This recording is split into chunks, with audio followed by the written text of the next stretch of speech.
Hi, we're Group 5E for the Makers Valley Project for Engineers Without Borders. Today we're going to be talking about the problems with energy. So the problems we've identified are blackouts, stealing energy, and the cost of carbon on the environment.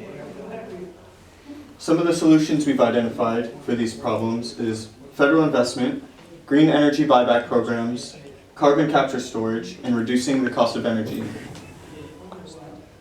So in detail, for an effective change to occur, the investments must have suitable returns as well as being cheap initially. In reducing costs, this will prevent the stealing of energy as well as allow more investments to be made. And finally, targeting small businesses and individuals will allow for a greater share of the population to contribute to a greener, safer Makers Valley. Covering the production of energy, we have Brianna. As Tristan said, my job was to research the production and source of the energy. I found that the main producers are City Power, Sasol, the Petroleum, Oil, and Gas Corporation of South Africa, although some people do prefer to install their own solar PV systems. Unfortunately, coal is their #1 energy source. As you can see, the breakdown is 64% of their energy comes from coal, 13% from wind, 8% from solar, 4% from nuclear, 3% from hydropower, and 1% from gas. They are working towards cleaner energy up to 30% by 2025. And another source they have is the gas network, though many prefer to use liquid petroleum gas from portable canisters. And so these are the future goals for the 2025 year. They want to make sure that 42% of their energy comes from wind and 20% from solar, and then reduce coal down to 17%. Gas would be 11%, and they want to get rid of nuclear completely. Currently, they have the Eskom's Coburg nuclear power stations, 2 reactors creating some of their energy, but that's not ideal. So they're also considering alternatives such as biofuels and ocean current power, although those are more farther future. Next we have Angela talking about distribution. Okay, so I'm going to talk about, first of all, I'm going to talk about grid. A grid are interconnected wires, poles and power plants that deliver electricity to our homes, and that it connects to homes and businesses. But when the grid goes down, here's when a microgrid can help. A microgrid is a self-power system that can work autonomously when the main grid breaks down. And as you can see here, a microgrid is a small network of electricity that a local neighborhood can use when emergency takes place. So this microgrid concept can actually help for one of the major problems that we had earlier is the blackouts. And how does it work? A microgrid can be powered by distributed generators or batteries, or like renewable resources like solar panels, which is a green energy.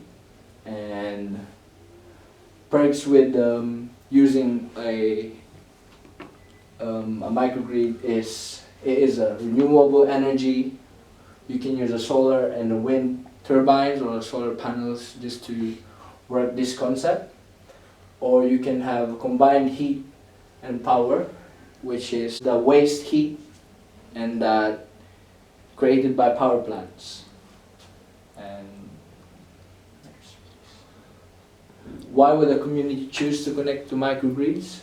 A microgrid not only provides backup for the grid in case, like I said, for emergencies, but can also cut costs long time in the future. A microgrid allows communities to be more energy independent and, in some cases, more environmentally friendly. I'm going to introduce Sarah, talk about politics regarding the energy. One of the main solutions to lower energy costs within South Africa would be to change the way systems are within the country, as well as the existing regulations, which links to the political change needed. Due to this, it has led to waste and inefficient use of resource itself, such as the existing nuclear power stations that are within the country, and how it interferes with artificially constrained renewable energy as it mixes with the energy, into the energy mix. Nuclear power contributes to waste, high costs, and numerous accidents. Under the derivative of all EU countries, we should contribute this change in which they use less energy efficiently at all stages of the energy chain, including energy generation, transmission, distribution, and end-use consumption. If this is put in place within South Africa, the government will have more control on costs as well as where the energy is taken from. Today, Oxford Economics are analysing the causes of such failures and are formulating policies for more effective resource management. Fahad will now talk about what we as a group think is the most effective way of cutting costs while saving energy: solar roadways. Energy roads.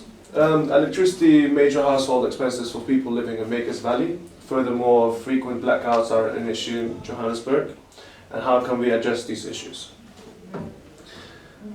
Solar roadways is a model system of specially engineered solar panels that can be walked and driven upon. Our panels contain LED lights to create lights. They contain heating elements to prevent snow and ice accumulations. The panels have microprocessors, which makes them intelligent.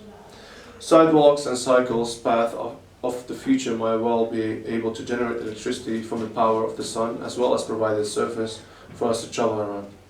The designers of this project have made claims that the solar roads will be able to produce a gigawatt of energy per year to power as many as 800 homes. Solar roadways panels are made of tempered safety glass. Glass was chosen for its hardness, strength, durability, and transmittance.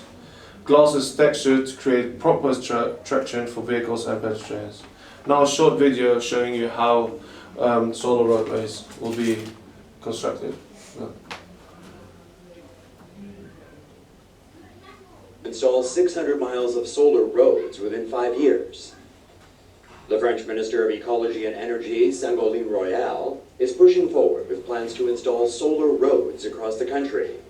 The solar roads will be built by gluing solar panel tiles onto road surfaces. The tiles are 7 millimeters thick, with a thin film of polycrystalline silicon to collect solar energy. The tiles will be applied to 600 miles of already existing roads in France. The solar panels are built to withstand the forces generated by all types of vehicles, including trucks. The energy produced is expected to be able to power streetlights, homes, office buildings, and light rail. Once implemented, the solar roads could supply enough energy for an estimated 5 million citizens in France. Now Santi will talk about the cost of solar roadways. So I'm going to talk about the general costs. So like a 3.7 meters by 3.7 meters section of solar road, it costs about $10,000, but it's about like 7.8 thousand pounds. And that would be around 14 square meters. And also that price includes a microgrid that also Angelo talked about before. And the energy produced by these solar roads will power, as Fahad said in his video, all the housing, the lighting, and the light railway or the public transport or like general things. And the labor and machinery cost would be around $1.2 a day. In Idaho, there is an example that I found on the internet that the total cost of building a 14 square meter solar road, the total cost was about $60,000. So, and it was also 14 square meters road. Here's the idea we got. It's to make in the Markers Valley, like a light railway that we have here in Docklands. Will be called like the MVR, like DLR. That's would stand for this, and to recover this will be created to recover in long term all the expenses and all the costs of building all the solar roads, and also we will solve another problem that would be public transport in the valley. Okay, this is the end of our presentation on our project. Thanks so much for listening from Group 5E.